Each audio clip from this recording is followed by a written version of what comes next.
opening speaker, and we're really, really honoured to have you with us this evening. Thanks so much, C.P. Lee and Mike Garry.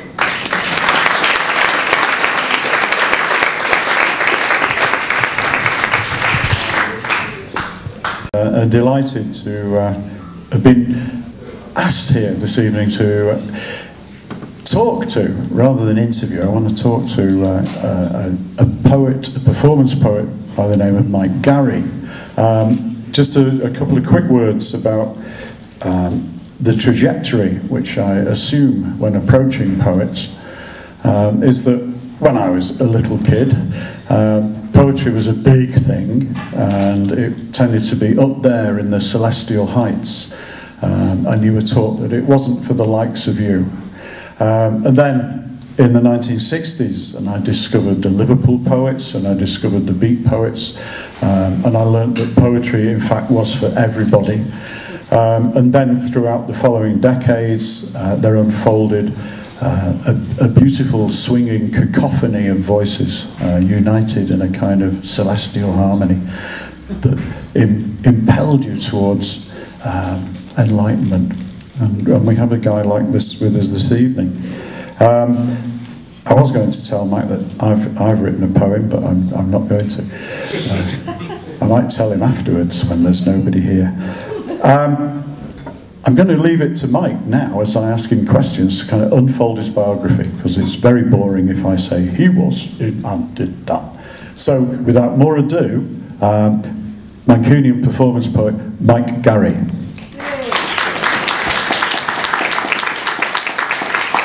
Okay, Mike, I am going to try and get through some biographical details with you, because I think they're kind of important in digging out where the cat comes from.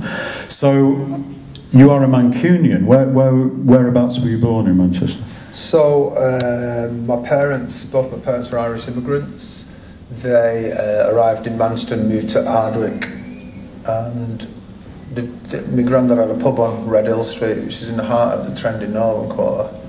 And he had a pub there. And my mum and dad had to run away to Scotland. So they disappeared to Scotland for about 5 or 6 years, and came back to Ardwick. So my first years were in Ardwick, in and around Ardwick, in and around Tottenham Medlock, and we had a big extended family around Tottenham Medlock and all around that area. I remember it slightly, not greatly. I remember when the Museum of Science and Industry was on the corner of Grosvenor Street and Upper Brook Street, right on the corner there. I remember that quite well. And then we moved through slum clearance.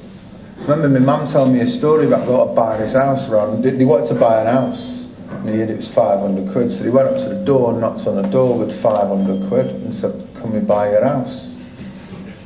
And he said, "Well, no, you've got to have lawyers and that." And as an immigrant, as soon as you hear the word lawyer, you become frightened because it's associated with the... So they just scarpered then.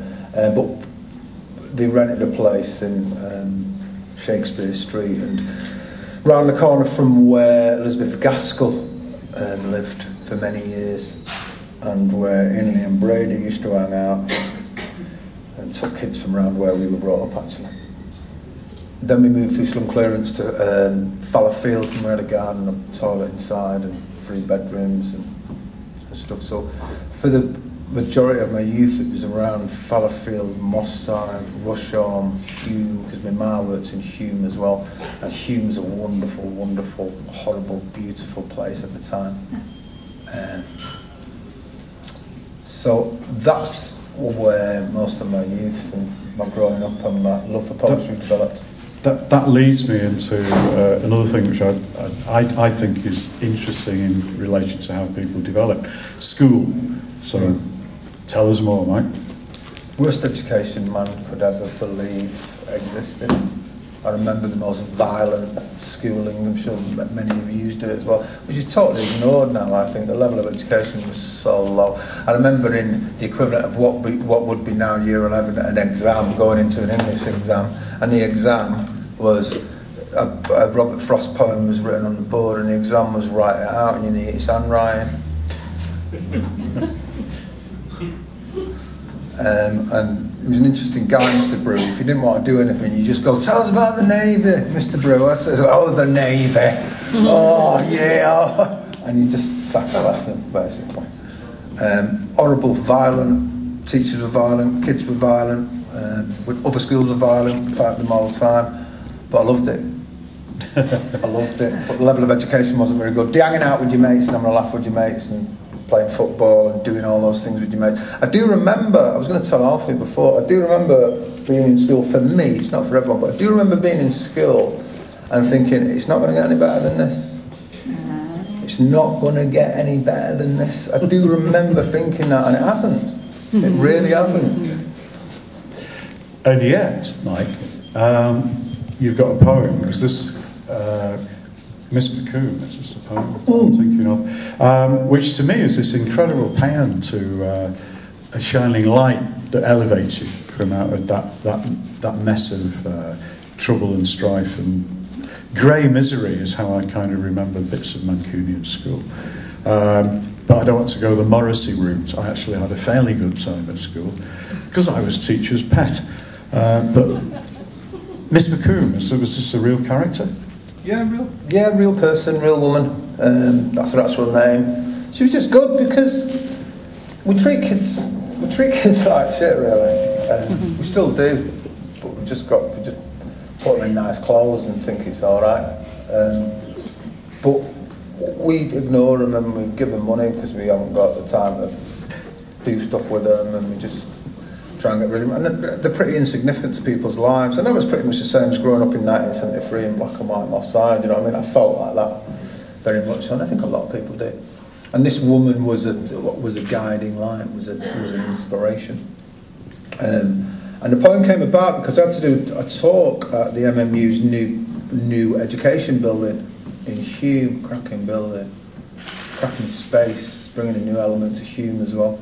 And I had to write a poem, and I was on tour with John Cooper Clarke, and I was in Edinburgh the night before, and we were lashed. And we were on our way. It's not big, and it's not. Remember that. And I had to do a speech, but what's great as a poet is you can hide behind a poem. So I wrote this poem in 20 minutes on the train going back to open this, to do some work in the new MMU building. Do you want me to do it? We were talking about this before, Mike and I. I think we should punctuate this talk whenever it seems right. And I think the moment now, boys and girls, is right. Yeah. Please do it, Mike. Right, this is called Signify, and I dedicate it to Miss McComb. I called a man once, sat on the carpet with my arms folded and my legs crossed and with my fingers on lips in this special place where she would eclipse, where she'd read me poems, tell me stories, sing me songs, and like a fish to its source I'd be drawn in. I loved the way she'd hold the book so as we could see the pictures, and the way she'd move it from side to side so that the naughty kids at the back could see. Told me I was allowed to dream. She got us to act out plays. I remember doing Finnegan's Wake. She taught us about Shakespeare, Shaw, Joyce and Yeats, and I was 8. But in that room her voice was sweet music, echoing prayer and hymn, story and song. She was a living angel, but you'd know if you'd done wrong. She took us on school trips to castles with moats, across oceans with boats, and we would float without ever actually leaving the room. Loved the way she made the simple act of reading the class register sound like the most beautifully sung tune. Simply by the way she'd validate children's names by saying Tony, Chris, Alfie and James. Sometimes she'd get to close our eyes, imagine worlds beyond these skies, and she told me once, Michael, it's all right to cry. And her eyes, well, they were seaside blue sunshine, and in that rainy 1970s black and white moss side where my messed up mind would disappear the second she walked into the room, she made my insignificant life signify. And she taught me that the more I read, the more I see, the more I see, the more I know, the more I know, the more I grow, the more I grow, the more I am. And I would give the world and all my riches simply to hold this woman's hand one more time and say thanks. Thanks.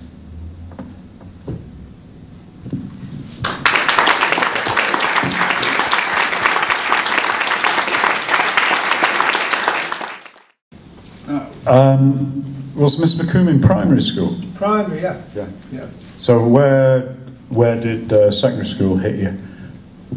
I went to primary school in Moss Side and across the road from Alexander Park. Bishop Billsbury have flattened it now. I drove past it today, it was ace. And then I went to Pius, St Pius, comprehensive school. Took on most of Hume, Moss Side, Rusholme, Fallowfield. It was ace, just the education was terrible. I remember our Chris being held up on a pedestal for years after he left because he got 4 GCSEs. Seriously, it was really held up. And I remember the head teacher once handing out a prize giving ceremony saying, and Tony's won an adding up machine.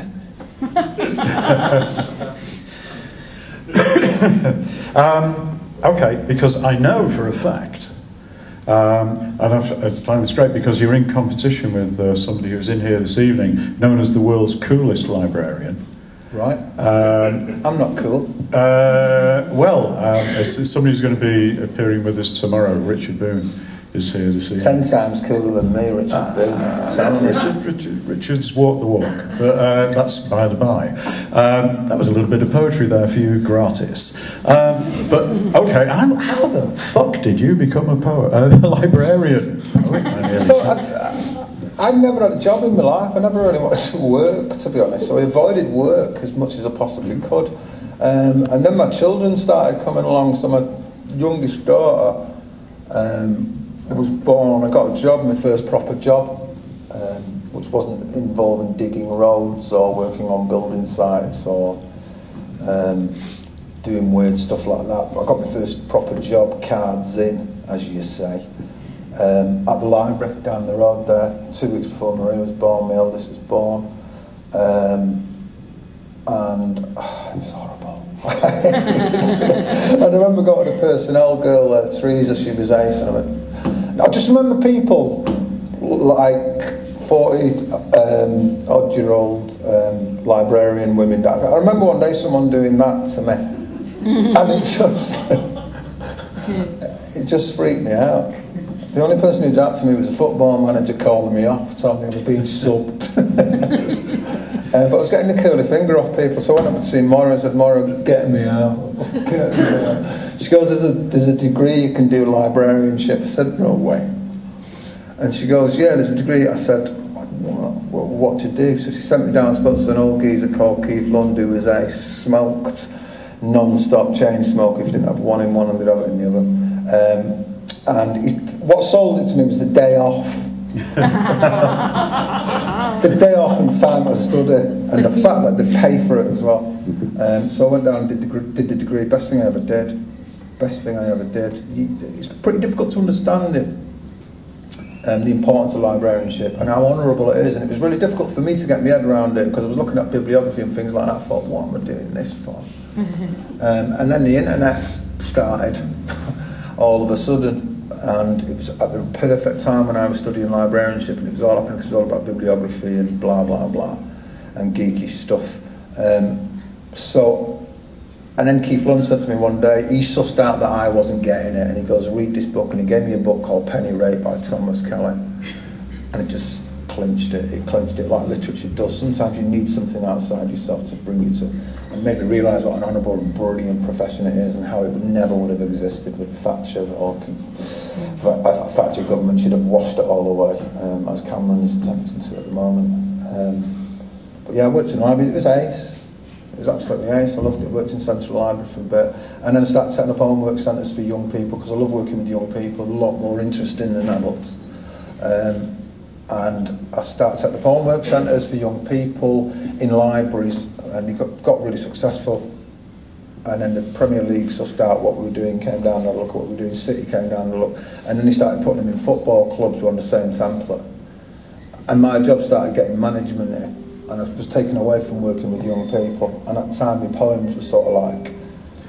was that the library homework course? Yeah. Yeah. So could you explain a bit more for people who don't know about that? So basically, once I qualified as a librarian, it's all like they trusted you. I was the same person 10 minutes ago. I just got a degree now. It's like they trust you a little bit more. So he said, what do you want to do? And I said, I want to set up a place for young people to work outside, away from the normal library.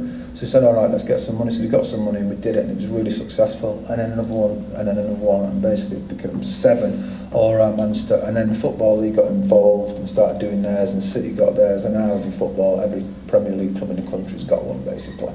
A homework dedicated, which works to work with kids in schools and kids outside schools and kids in... But it started getting meaty, and I was sat in meetings thinking, what the am I doing, sat in another meeting? You have meetings for meetings, and I just... Someone called me the homework, the study support guru once, and I knew it was time to leave. So this was concerned with words, but is that in books rather than poetry? Do you know what? They all became homework centres which pivoted around poetry, because that's what I believe you should do in your work. Find something you're really interested in and hinge it around that. I just found it a good way to do it. So I put language at the forefront of everything, because language is at the forefront of education, isn't it? If you've not got the language or communication or words, and I just got them into books, into being reading books, to catch the reading bug, and to appreciate poetry, get to look very closely at poetry, because if you give them the time and brain power, and we forget as adults how heavy our words are. At that point, when you're dealing with young people, school kids, what kind of poetry are you using to hook them in? Well, that's how it all started, really, because I'd read them poems and I'd sneak one of mine in. And they always liked mine the best. So and I just kept doing it, and then I'd explain it to some of a lot of young Asian lads down alongside 15, 16-year-old bad boy Asian lads. I changed their lives in loads of ways and transformed the way they saw things. Their homophobia was massive. The hatred of women was massive. Do you know what I mean? And from reading them poems and by getting them to look at newspaper articles, it changed them as young men. And it can do that. Is there a poem that you could use to illustrate that now? Puts you on the spot a bit. Sorry about that. No. In that case, why don't you read or recite for us? Or every poem I do illustrates that. Everything I do illustrates that in one kind of way or another. Well, having been through here and hearing you in the past and at gigs and whatnot,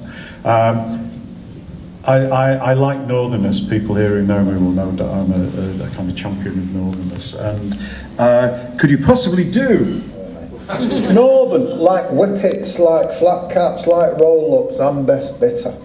Like cobble streets, mirrors of rain, like water and steam trains, like terrace streets that run for miles and miles and miles and miles and miles and miles and miles, and like the dirty face of a child. Northern, like freckles and frog spawn in jam jams, like factories, mills, mines and old school cars, like nasal, like swagger, like pipes and comedians in dicky bows, like punk rock without the daft clothes, like tea leaves and not tea bags, like long johns and boots, and on Monday morning you pawn your dad's best suit, like Bovril from a flask, like going to the match to watch Preston or Blackpool.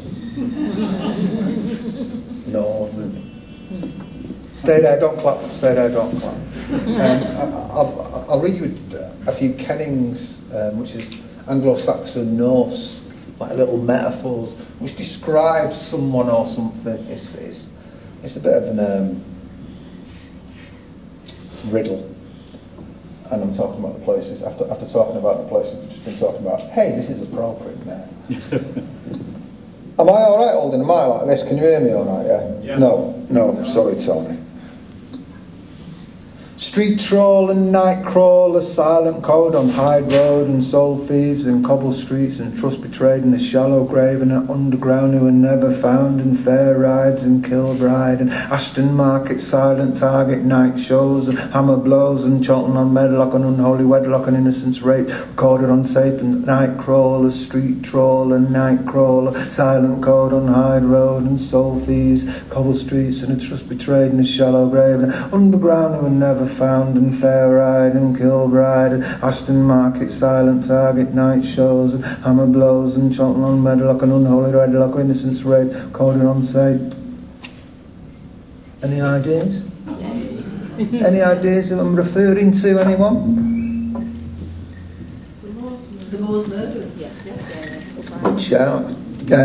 Finally, I'll do on Cheatham Hill because I know that one.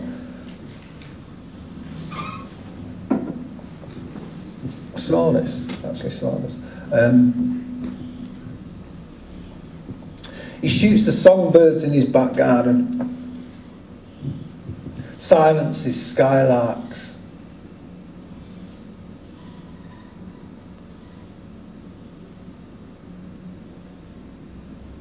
He shoots nightingales and blackbirds. Do you know, I could just said, I know this one. I beg your pardon. I have to read it. I'm afraid.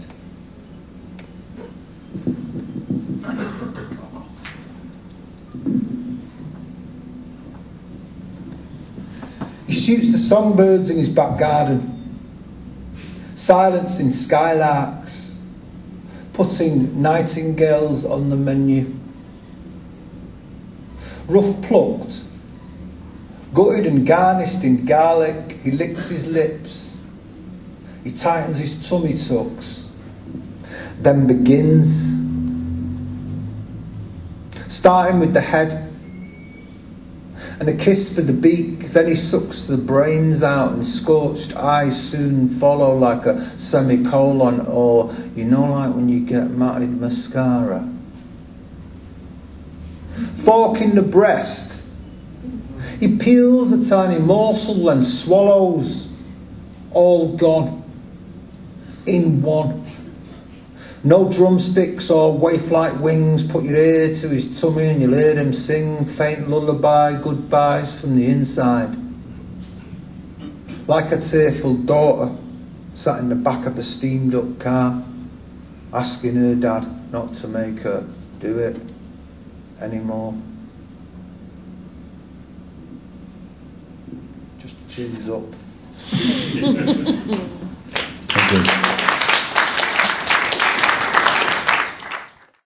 Rhythm and words and a flow to create, for me, an intuitive and harmonic that emerges. We're in Manchester. We're here at I saw this described as a lit rock fest the other day.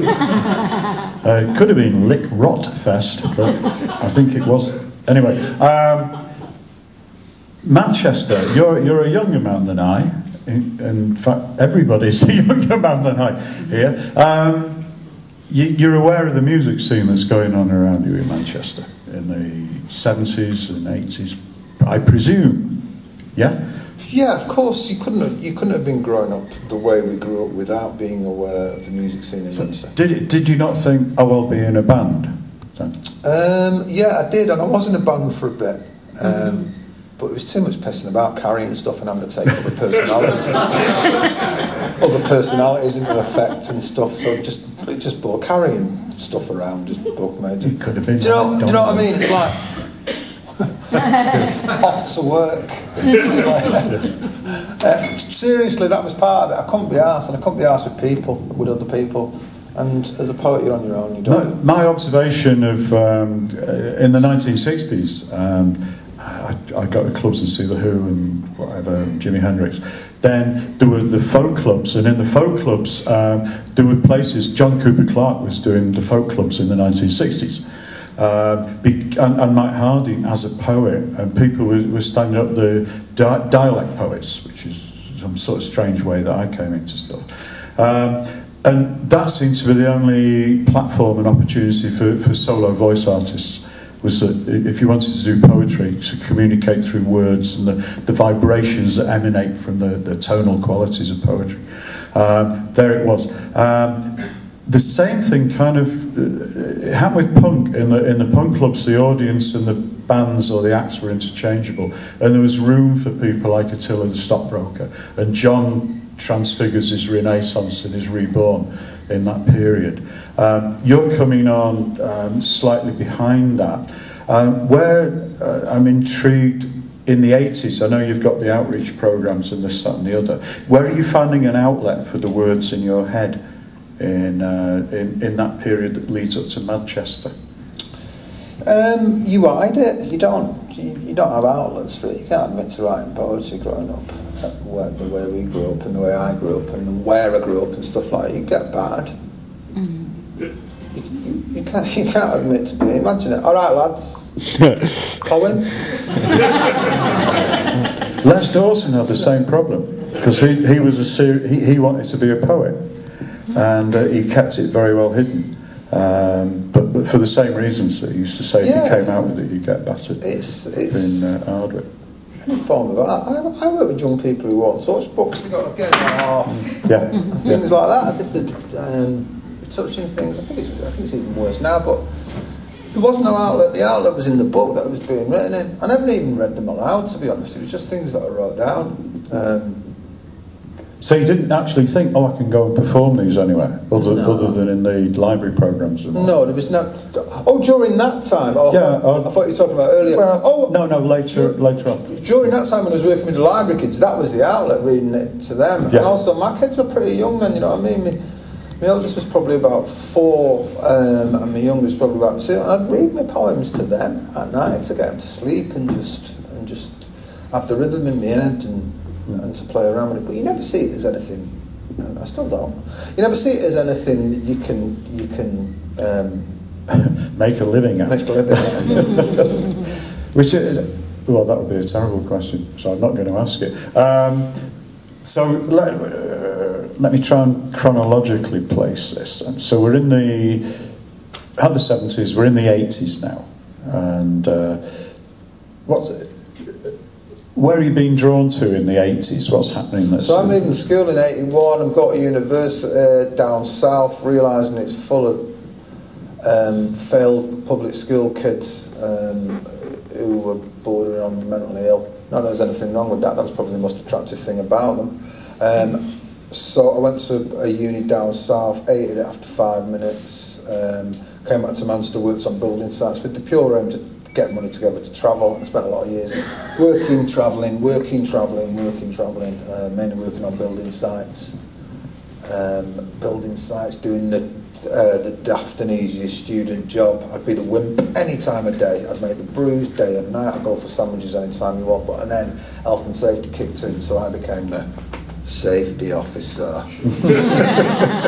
which basically meant sitting on your ass whilst under a bridge, whilst the public footpath, whilst ramblers came past, and I'd have my box of books here, my sandwiches here, my Walkman here, and if anyone came walking down the path, I'd go, right lads, you got to stop for a minute, and they'd stop while the ramblers came past. 12-hour shifts, 7 hours a day.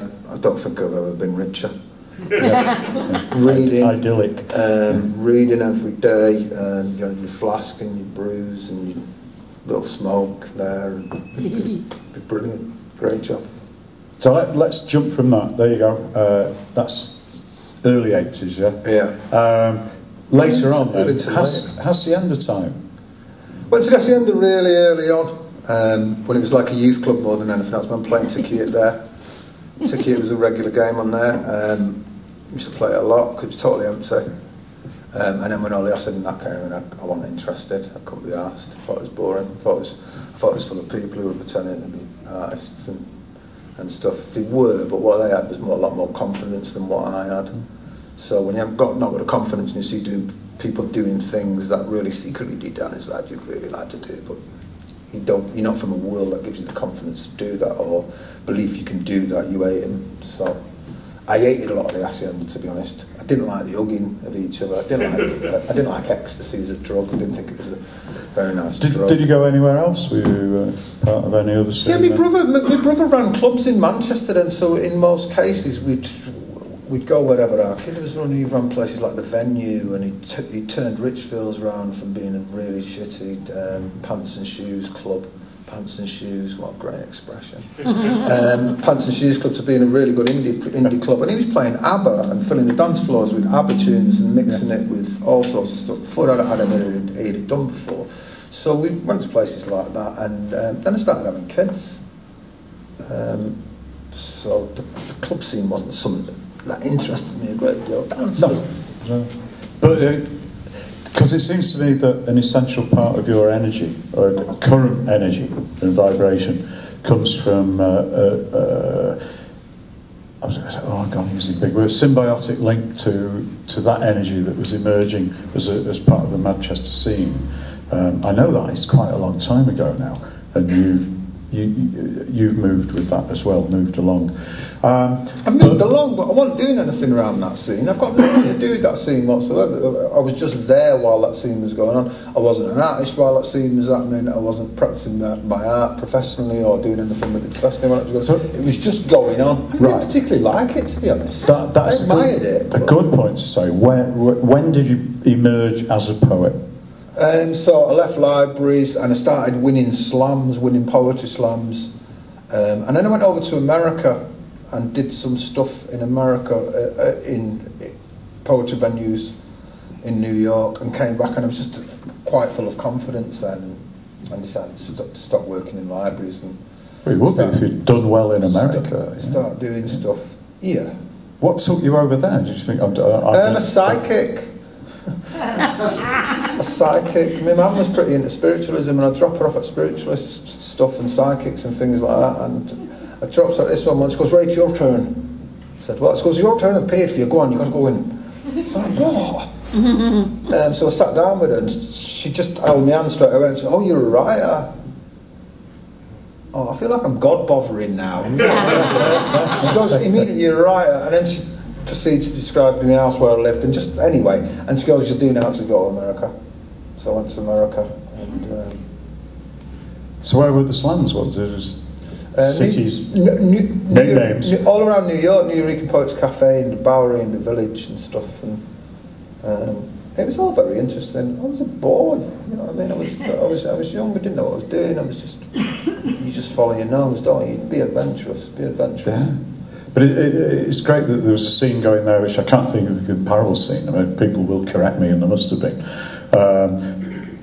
So you're out there. There wasn't a comparable scene with the energy that they had there. There wasn't nothing comparable. It was a room like this, and it was hammered with young black mixed race Jewish kids screaming for poetry. Over here at the time, it was 22 people in a room, and because they've got a thing about playing the dozens and the rhyming battles and this, that, and the other, which is a fantastic scene that I think led to rapping, really. And, well, we all think that, don't we? So nothing unique. That's great that you go over there and you get influenced by that and you're coming back. Now, was there anything you could step into that was an equivalent then? What do you mean? Sorry, when you've come back from America and you've been energised there, you come back. I mean, what are you going to do? I'm fired up. I'm ready to do a slam. Where am I going to go? There's lots of opportunities, but I've always said poetry's like AA. If you need it and you want it, you will find it. It'll be going on in a city near you somewhere, in some back street pub somewhere, and it will be happening. You'll find a poetry gig in most decent cities, 5 nights a week, or something to do with literature, or something to do with that sort of stuff. So that was happening in Manchester then? Yeah. It always has. Let's not pretend it's got bigger. It's not got bigger. It's always existed in this way. It's just that we notice it when we become more involved in it. Yeah. I think one of your most famous poems, which is "God is a Manc." Right. Okay.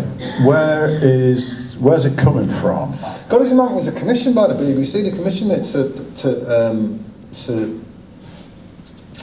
represent North of England in some kind of way. So I'd written the first book, Mancunian Meander, and I planned to write a North Mancunian Meander, and BBC came to me and said, would you like to do something? So I said, yeah, I've always had this idea of doing that. So I hung around North Manchester, because I'm a bit of a geek, to be honest, and I'm interested in the history of the city and the people. So I spent a lot of time up North Manchester, hanging around places, and started writing poems, and started writing poems about the area, started getting known history about the area, started talking to people from the area.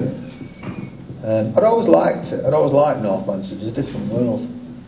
It was a different world completely. But discovering the history of it and things like that explained why it was a different world. Goddess of Manx is very playful. I remember writing it one afternoon in the caravan in Wales. I was sat in Wales and just came up with this idea of God being a Mancunian. I just sat there and laughed my head off for about an hour whilst I just sat down and started playing around with this idea. And that's why I love writing, and that's what's writing about, because when you start getting in your little flow, there's no better place in the world, really, is there? You know what I mean? There's nothing better. I enjoy more, no drug, no anything more than when I'm sat there and having a little write. Even though you'll never see most of it. It's not about that, it's about the process. Do we want to hear this poem, boys and girls? I can't do Goddess of Manx. I can't do Goddess of Manx. Do you want me to do Goddess of Manx? Yes, I do. Yeah. I never do Goddess of Manx. I don't know whether I want to explain why until you've done it, but I see it in a kind of musical tradition of celebration and humour, and it's like Noah and the flood and Blackpool Tower. Don't know if you know that old routine of the waters rising higher. Well, we've a man here who can do the whole lot, but he won't do it now. Stanley Holloway did it, right?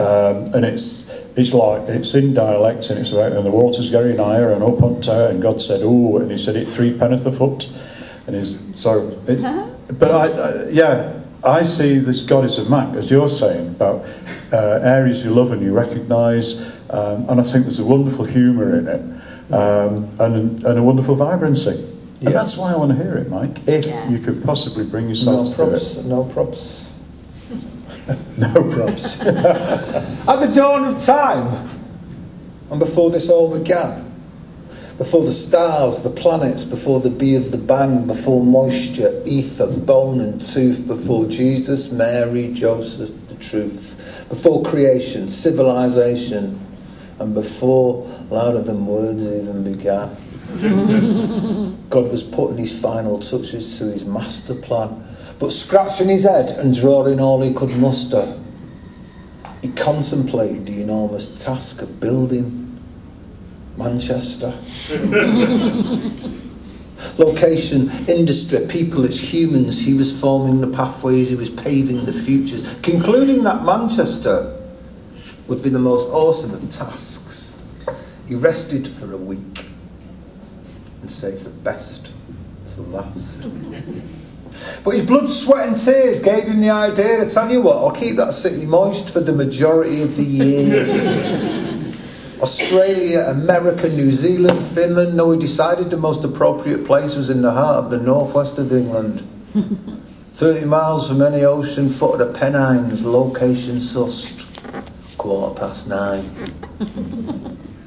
When it came to culture, God left Manchester to itself. He figured through natural selection the city would define its own artistic and literary wealth, so that music, sport, film, theatre and art would flow as naturally as blood for every man and woman's art. And yeah, working hard's of most importance, but so's a game of footy on a Saturday and Sunday morning. So by 10 o'clock that quandary was solved. It allowed Manchester culture to just slowly evolve. But he did grant us one cultural gift in the form of a riff and in the form of a quiff. And by digging deep and by praying hard, we were granted Stephen Paddy Morrissey and Johnny Martin Marr. And when it came to industry, the rain was of most importance to generate industrial energies through the simple use of water, so that rivers, reservoirs, canals and streams would fuel the way to our industrial dream, and the things that rise are the things that die, like the sun and his son and the soul. So he ensured that in our backyard lay black seam after seam of coal. So in our backyard and falling from the sky was the most natural of energy solutions, building the bridges and forming the pathways to our industrial revolution. And factories, mills and mines made Manc the chimney of the world, providing employment for miles around for every man, woman, boy and girl. And yet human rights and human wrongs of the cities could only follow. But what happens today in Manc happens in the rest of the world tomorrow. Exhilarated, exhausted but jubilant, God knew he was on to a winner. He designed the very fabric of the city and decided to take an early dinner. But with hindsight, he'd reserved the afternoon for the most difficult of tasks bar none. He'd be working late, probably overtime, crafting the Manchester man. So God's done his dinner and I need a little slurp of this, and I'm amazed I'm knowing all this and look at it. God's been on his dinner. So, after pie, chips and gravy and an ice cold Diet Coke, he contemplated undernard the peculiar but the complex bloke. He focused on the working class. For the upper class he didn't have time. Something about the way they chase foxes. Something about the way they sly smile. He made the Manchester man honest, smart, cunning, fierce and brave. Honourable, trusting, chivalrous and loyal and humble in his so many ways. He made the Manchester man thoughtful, artistic and highly musically refined. A touch of rebel without a cause who's aware, but in touch with his feminine side. He made the Manchester man warm, romantic. He'd walk on water, he'd run through fire. Softly spoken, emotionally open, you know. Talks about his feelings and that. I've forgotten the next line. Stay there. That's fine. Don't cross swords. Don't whine. Don't cross swords. Stay there. Sorry, this is terrible. I'm unprofessional. So genetics sorted. Character defined, a God exhausted, but it was 9:30. Exhausted from his creation of his Manchester man, he rested and suppered on a couple of cans. But when dreaming that night, because even gods have to dream, he remembered the creation of an Adam and an Eve, an apple, a serpent, original sin. And he took his plans for his Manchester man, chucked them in the bin. Catholic rearing, Sunday Mass, hours I've spent in my RE class, the questions, the quandaries, the constant confusion has led me to arrive at this unique conclusion. And God is a Manc, and Mary's from Gorton. And Jesus and Joseph, they were both born in Moston. Judas Iscariot from London, well, Luton. He came here to study when he was a student. 12 apostles, original Manchester scholars. St. Peter from Ancoats, St. Paul is from Crumpsall, Matthew, Mark, Luke and John carried the flags on the whip walks. Mary and Magdalene worked on Clayton Vale, she lived in Light Brown but now works from Hale. 3 wise men, Wythenshawe, Benchill, Bagley, Woodhouse Park, the guys who flanked Jesus who died on the cross were from Cowsby Street, in the heart of the mosque. Golgotha is a hill at the top of Eaton Park. Swollen Mersey down in Didsbury.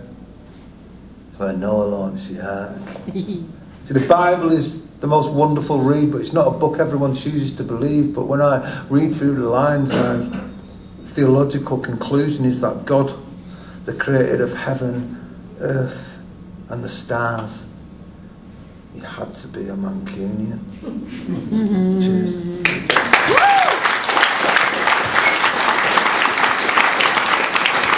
If I say pure musical, Mike, that is actually big praise. Okay, we've established you're a poet, you're a Mancunian, and you're male. Are there any other questions? No, we'll reach that in a minute. As we hurtle towards the final furlong, you said okay, once you thought about being in a band, but there's too much stuff to carry around, and the idea of being an acoustic solo performer didn't appeal to you. But now you're working with some of the top flight class musicians of our decade, and I'm talking about Joe Duddle and Philip Glass. Would you care to elaborate on how those collaborations came about? They heard my poems and they liked them. They recognised the musicality of my voice and wanted to bring some of their work to what I was doing, basically. So Joe's manager brought us together, and Joe listened to a number of my poems, and Joe's 4 or 5 that we've put music to so far, but St. Anthony was the one that we liked the most. So we did St. Anthony, we did 4 other tracks and recorded in the studio, and Bernard out of New Order heard the St. Anthony track and asked us to come to America with him to work with Philip Glass on the Tibet House charity, which is run by Richard Gere and Uma Thurman and a lot of pretty much Hollywood A-list stars. They ran this, and Philip's heavily involved in it. So we went over and did this gig at the Carnegie Hall, and I remember being in rehearsal. I was in rehearsal and looking around the rehearsal room, and Patti Smith was there, and Iggy Pop was there, and the National were there, Philip Glass is there, and just a whole room full of people. And I remember thinking, what the fuck am I doing here? And there was a little bit where I was just sat there with Bernard chatting, and just Iggy Pop was sat over there next to him. Mike! And he looked over, and Iggy Pop was shouting, Mike. It couldn't possibly be me. So I sat there like looking for another mic, and then his manager Henry comes up and goes, come over and have a word with Iggy and stuff. And just to be in those environments was wonderful. So, and then we did the gig, and the next day Philip phoned me up and said, can you come around my house? So I went round his house, and he says, I'd love you to come on tour with me and do some work with me. And so I've been working with him ever since, and done a couple of festivals with him, travelled around Europe a little bit with him. Currently working on libretto. Hey Mike, you got to write me a libretto, he says. Got to write me a libretto. So in this phone, I'm talking, in this phone, I'm Googling libretto. Thought it was a scooter. Literally. And Philip Glass is the most sus man in the world. He goes, call it a libretto, you get more money. He didn't make a penny out of music till he was 40, so Philip, I do stuff with Philip, and I still do stuff with Joe, still working with Joe on a regular basis. Not as much as we'd like to, but distance between us and stuff. And I work with quartet, do stuff with my quartet, and I do stuff with other musicians. I'm very much drawn to music these days as well, because it's fun, and it's about fun for me now. It's not about wanting to make loads of money, and it's not about wanting to be on front of newspapers or anything like that. It's about doing fun things that I really enjoy doing and having a laugh with. Well, it's been quite an amazing journey, and a very Mancunian one in some strange ways. No pun intended. What I was going to ask you to do St. Tony, but do we want to do some Q&As first and then finish off with that? Yeah, music. I'll ask you, Mike, because I don't think CP would know, but what does it feel like to have a #1 record?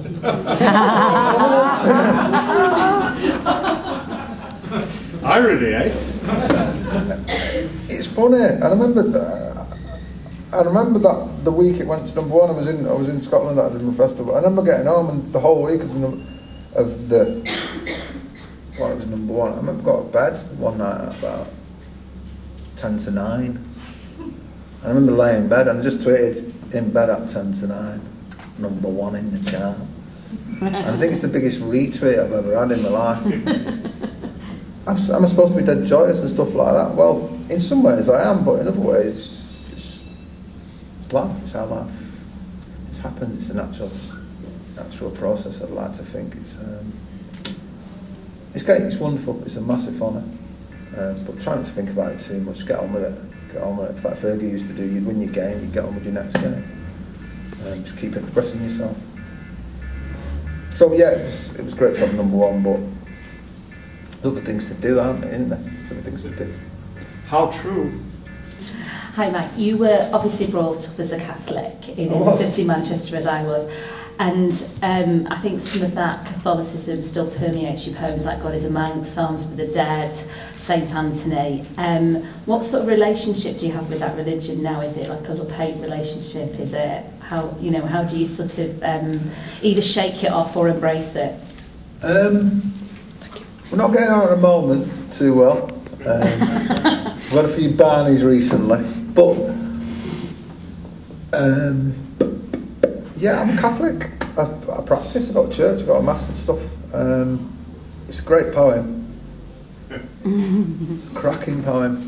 Wonderful performance as well, and it's in a theatre and it looks sound. It's got wonderfully rhythmic words like Gethsemane, Golgotha, and wonderfully theatrical, and it's got a great storyline, it's got a great backstory, it's got a book that follows it and stuff like that, which really interesting. It's quite a few moral tales in there as well, which I really enjoy.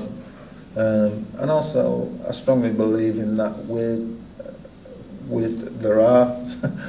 there are stronger things that we don't understand, whether that's gods or what, I do not know.